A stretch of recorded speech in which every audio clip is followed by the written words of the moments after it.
वित्त मंत्री निर्मला सीतारमण ने श्वेत पत्र पेश किया। लोकसभा में ये श्वेत पत्र पेश किया गया है। श्वेत पत्र में यूपीए के आर्थिक कुप्रबंधन का जिक्र है। श्वेत पत्र पर चर्चा का जवाब देंगी वित्त मंत्री निर्मला सीतारमण। ये बड़ी और अहम खबर वित्त मंत्री निर्मला सीतारमण ने लोकसभा में पेश किया। व्हाइट पेपर्स रखे उन्होंने लोकसभा में। ये बड़ी और अहम जानकारी इस वक्त की वित्त मंत्री निर्मला सीतारमण ने लोकसभा में श्वेत पत्र पेश किया। यूपीए सरकार के कुप्रबंधन को लेकर ये श्वेत पत्र है। यूपीए सरकार के 10 साल का कार्यकाल जिसको लेकर ये श्वेत पत्र पेश किया गया है। ये बड़ी और अहम खबर। तो श्वेत पत्र में यूपीए सरकार के कुप्रबंधन का जिक्र है। ये बड़ी और अहम जानकारी इस वक्त की लोकसभा में वित्त मंत्री निर्मला सीतारमण ने श्वेत पत्र पेश किया।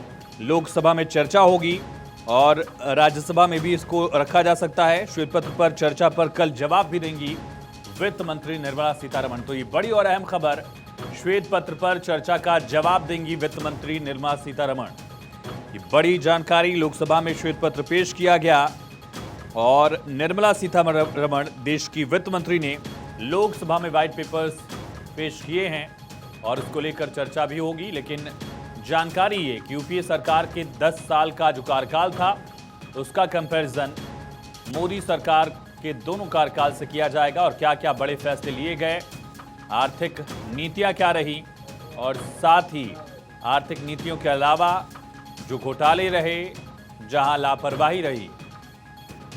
हमारे साथ हमारे सहयोगी अक्षय राय फोन लाइन पर कनेक्ट है। अक्षय, लोकसभा में पेश किया गया व्हाइट पेपर, क्या आज ही चर्चा इस पर संभव है? राज्यसभा में भी क्या पेश किया जा सकता है इसे? देखिए, अगर देखा जाए तो राज्यसभा में भी पेश करने का प्लान है गवर्नमेंट का और उसको भी टेबल किया जा सकता है। लोकसभा में वित्त मंत्री निर्मला सीतारमण ने पेश कर दिया है। हिंदी और अंग्रेजी में ये पेश किया गया है और इकोनॉमी को लेकर के किस तरह से बातें रही हैं, खास करके जिस तरह मनमोहन सिंह की सरकार थी उसमें किस तरह से आर्थिक जो कुरीतियां थी और जिस तरह से आर्थिक नीतियों के बदौलत सरकार को और खास करके जो पब्लिक मनी थी उसको किस तरह से लूटा गया, उस पर भी तमाम बातें कही गई हैं। ये माना जा रहा है कि व्हाइट पेपर के जरिए केंद्र सरकार एक तरफ से यूपीए का पोल खोलना चाहती है। वो बताना चाहती है कि किस तरह से लोगों के साथ यूपीए सरकार पे धोखा हुआ और मनमोहन सिंह सरकार चुप्पी साधे रही। जिस तरह प्रधानमंत्री नरेंद्र मोदी ने अपने भाषण में, जब वो राष्ट्रपति अभिभाषण का धन्यवाद प्रस्ताव दे रहे थे, उस समय उन्होंने साफ तौर पर कहा कि 10 से 12 लाख करोड़ का नुकसान उस समय न सिर्फ सरकार को बल्कि पब्लिक मनी को नुकसान उठाना पड़ा। तो साफ तौर पर है, अब उस चीज को लेकर के चर्चा शुरू की जा सकती है। ये माना जा रहा है कि आज ही चर्चा हो सकती है। अगर आज नहीं हुई तो कल तो निश्चित रूप से चर्चा होगी और उसको राज्यसभा में भी टेबल किया जाना है। जो जानकारी मिली कि आज ही पेश किया जा सकता है राज्यसभा में भी, अक्षय? बिल्कुल उम्मीद है कि राज्यसभा में उसको आज ही पेश किया जा सकता है, क्योंकि जो कॉपी आई है जिसमें जो समय बताया गया है उसको ही कहा गया है कि आज 8 तारीख के ही राज्यसभा में उसको टेबल किया जाना है। अब ये माना जा रहा है कि लोकसभा में टेबल कर दिया गया है तो राज्यसभा में भी जल्द ही उसको टेबल किया जाएगा और उस पर चर्चा आरंभ की जा सकती है। तो दोनों सदनों में चर्चा होनी है और निश्चित रूप से उससे पहले कांग्रेस के जो राज्यसभा सांसद हैं रणदीप सुरजेवाला, उन्होंने तमाम अपने योजनाओं का जिक्र किया कि जिस तरह से यूपीए सरकार में जो योजनाएं शुरू की गई थी उसका नाम बदल करके मोदी सरकार ने इस सरकार को चला रही है। घर घर के खाद्यान्न योजना जो फूड सिक्योरिटी बिल के नाम से जानी जाती थी उसको अब प्रधानमंत्री खाद्य योजना के अंतर्गत चला रही है सरकार और वाहवाही मिल रही है। तो तमाम मुद्दों पर चर्चा चल रही है और ये माना जा रहा है कि चर्चा आज की जा सकती है। क्यों अहम है 24 के चुनाव से ठीक पहले ये श्वेत पत्र? खास करके आर्थिक मोर्चे का जो पहलू रहा है उसमें भारत की गति आगे बढ़ी है इस लिहाज से, अक्षय? देखिए, सबसे बड़ी बात तो ये है कि जिस तरह से आर्थिक कुप्रबंधन रहा है, जिस तरह से मोदी सरकार ने घेरा है, 2024 का चुनाव काफी महत्वपूर्ण होने जा रहा है, न सिर्फ नरेंद्र मोदी के लिए बल्कि कांग्रेस के लिए भी। और यही वजह रही है कि प्रधानमंत्री नरेंद्र मोदी लगातार कांग्रेस की खामियों को, खास करके कल आपने देखा होगा कि राज्यसभा में बोलते हुए उन्होंने पूर्व प्रधानमंत्री, जो पहले प्रधानमंत्री जवाहरलाल नेहरू से लेकर के वर्तमान में राहुल गांधी तक उन्होंने तमाम कटाक्ष किए और साफ तौर पर कहा जा सकता है कि ये दिखाना चाहते हैं कि पिछले हम 10 साल में जो हमने काम किया है वहां पर कोई घपले घोटाले नहीं आए, सामने आए। जबकि आपने यूपीए में का 10 साल का शासन चलाया या पहले शासन चलाया तो उसमें तमाम घपले घोटालों की बात हुई। आर्थिक नीतियां उस तरह से सही नहीं थी जिस तरह से विकास की रफ्तार बढ़ सके। उन्होंने कहा कि आप 12वें से 11वें आने में, सर्वे में 10 साल लगा दिया, हम 11 से 5वीं इकॉनमी बनने में सिर्फ 10 साल का समय लगा है। तो किस तरह से हम तेजी से प्रगति, हमारे राज्य में किस तरह से देश प्रगति कर रहा है और आपके राज्य में किस तरह से प्रगति हो रही थी, तो तमाम मुद्दों को लेकर के घेरा था। और ये एक बार दर्शाने की कोशिश है, क्योंकि इसके बाद ये माना जा रहा है कि सेशन के बाद अब कोई सेशन होगा नहीं,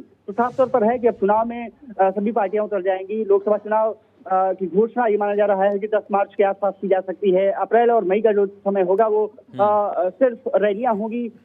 इसके पहले ये सत्र काफी महत्वपूर्ण है और बजट पेश करने के बाद जिस तरह से व्हाइट पेपर सरकार लाई है, आज के खड़गे जो कांग्रेस के प्रेसिडेंट है, उन्होंने ब्लैक पेपर ला करके ये दर्शाने की कोशिश की कि जो वादा किया गया था मोदी सरकार के द्वारा, खास करके 2024 में और 2014 में और 2019 में, वो कहीं खरी नहीं उतरी है, खास करके बेरोजगारी के मसले पर। तो साफ तौर पर है कि दोनों पार्टियां और खास करके पक्ष और विपक्ष एक दूसरे पर हमलावर है और निश्चित रूप से इस मायने में इस व्हाइट पेपर का और खास करके मोदी सरकार के जो विजन है उसको लेकर के काफी महत्वपूर्ण साबित होने जा रहा है। अक्षय, इस श्वेत पत्र का इतिहास क्या रहा है और कैसे इसकी कार्यवाही होती है? टेबल कर दिया गया, यानी कि सदन को इसकी कॉपी दी जाएगी सारे सदस्यों को, क्या इसको पढ़ा भी जाएगा या सीधे इसके बाद इस पर चर्चा होगी?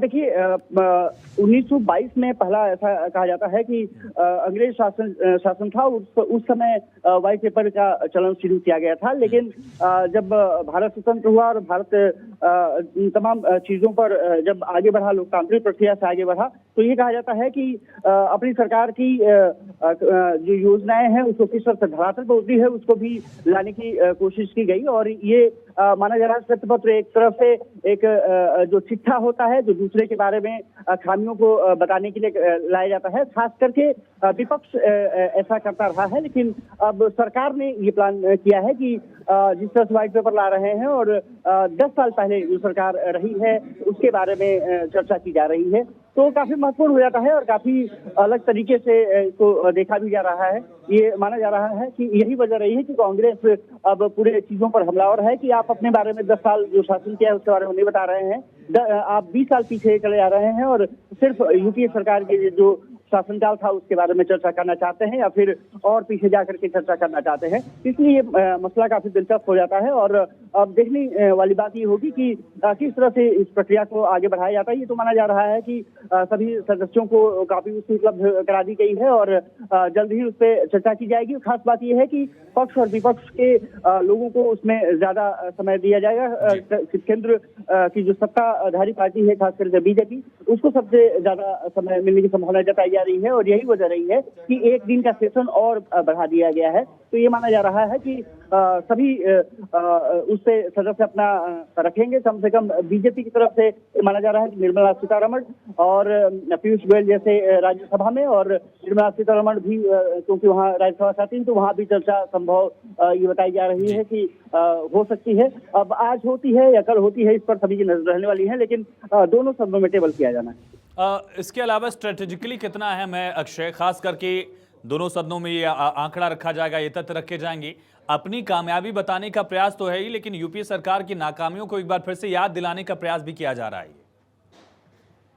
और सबसे बड़ी बात यही रही है कि अपनी बातें तो कम, सरकार ने ये कोशिश की है कि जो इकोनॉमिक स्थिति रही है और आर्थिक प्रबंधन जो रहा है यूपीए सरकार में किस तरह से रहा है और हमने किस तरह से उस आर्थिक स्थिति को संभाला है उसको बताने की ज्यादा चेष्टा है। बताने की चेष्टा ये है कि अगर यूपीए सरकार में घपले घोटाले नहीं होते, जैसे आपने 2G और तमाम कोयला घोटाले की जिक्र किया, कॉमनवेल्थ घोटाले का आप देख सकते हैं कि उसमें उस दौर में ऐसे घोटाले हुए जो कि काफी महत्वपूर्ण थे। उसमें यूपीए सरकार की तमाम लेदर भी हुई, कई मंत्री को जेल भी जाना पड़ा था। उसी चीज को लेकर के मोदी सरकार ये साबित करना चाहती है कि हमने भी शासन किया, हमारे शासन को भी 10 साल हो गए, लेकिन एक भी ऐसा मसला नहीं आया। लेकिन जैसे यूपीए जब सरकार थी, तमाम मंत्री उस समय जेल में गए, चाहे सुरेश कलमाड़ी हो, चाहे डी राजा हो, ये ऐसे लोग रहे। ये शायद हम कॉपी भी दिखा रहे हैं अक्षय, ये लिखा हुआ है वर्ष 2014 में जब हमने सरकार बनाई, अर्थव्यवस्था नाजुक स्थिति में थी, लोक वित्त बुरी अवस्था में थी,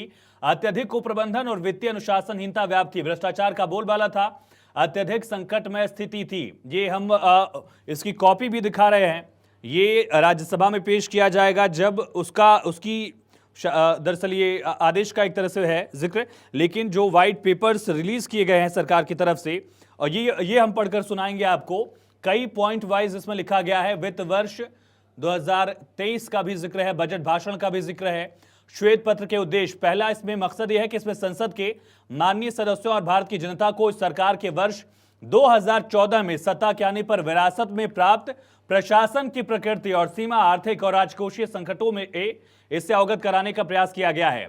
दूसरा मकसद यह है कि संसद के माननीय सदस्यों और जनता को अर्थव्यवस्था में सुधार लाने, अगर हम इसे रोक पाए पढ़कर बताएं। तीसरा मकसद है ऐसा करने में राजनीतिक लाभ की बजाय शासन के मामलों में राष्ट्रीय हित और राजकोषीय जिम्मेदारी की सर्वोच्चता पर एक व्यापक अधिक सूचित बहस उत्पन्न करने की उम्मीद करता है। यानी कि सरकार ये दिखा रही है कि राजनीतिक लाभ मकसद नहीं है, जनता इससे जागरूक हो और समझे कि आखिर पिछली सरकार में क्या स्थिति थी।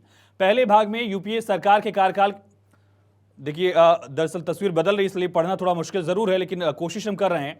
2004 से 2014 की स्थिति बताई गई है। लोक वित्त कुप्रबंधन यानी कि जो फाइनेंशियल स्टेटस था उसको लेकर लापरवाही, अदूरदर्शिता, दूरदर्शी यानी कि जो दूर तक सोच सके, इसमें इसका ख्याल नहीं रखा गया। विभिन्न भ्रष्टाचारी घोटालों का उल्लेख इसमें है दूसरे भाग में। जो तीसरा पार्ट है इसका भाग 3 में यह है कि कैसे अर्थव्यवस्था को मोदी सरकार में बदला गया, देश की छवि का पुनर्निर्माण किया गया और बेहतर भविष्य के लिए हमारे लोगों की आशाओं और आकांक्षाओं को फिर से जागृत किया गया है। फिर से भाग 1 में पॉइंट वाइज लिखा गया है कि यूपीए सरकार को एक स्वस्थ अर्थव्यवस्था विरासत में मिली जो अधिक सुधारों के लिए तैयार थी, लेकिन इसे अपने 10 वर्षों में गैर निष्पादित किया गया। यानी कि जब अटल जी की सरकार गई तो अर्थव्यवस्था एक अच्छी पोजीशन में थी, सिचुएशन में थी, लेकिन उसको यूपीए की सरकार ने बेहतर नहीं किया बल्कि खराब करके दे दिया। विडंबना यह है कि यूपीए नेतृत्व जो 1991 के सुधारों का श्रेय लेने में शायद ही कभी विफल रहता है। एलपीजी की बात की जा रही है। नरसिम्हा राव सरकार ने जो ग्लोबलाइजेशन, लिबरलाइजेशन, प्राइवेटाइजेशन किया था उसका श्रेय लेने की कोशिश की जाती है, लेकिन 2004 में सत्ता में आने पर उसे छोड़ दिया। ये विडंबना के तौर पर यहां पर जिक्र है इसका। और 2004-2008 के बीच के वर्षों में एनडीए सरकार के सुधारों के प्रभावों और अनुकूल वैश्विक परिस्थितियों के कारण अर्थव्यवस्था तेजी से बढ़ी। यानी कि जो अटल जी की सरकार के काम थे उसकी वजह से शुरुआती 4 साल जो था यूपीए का, उसमें इकोनॉमी जरूर तेजी से बढ़ी, लेकिन उसके बाद ये डाउनफॉल की तरफ बढ़ता चला गया।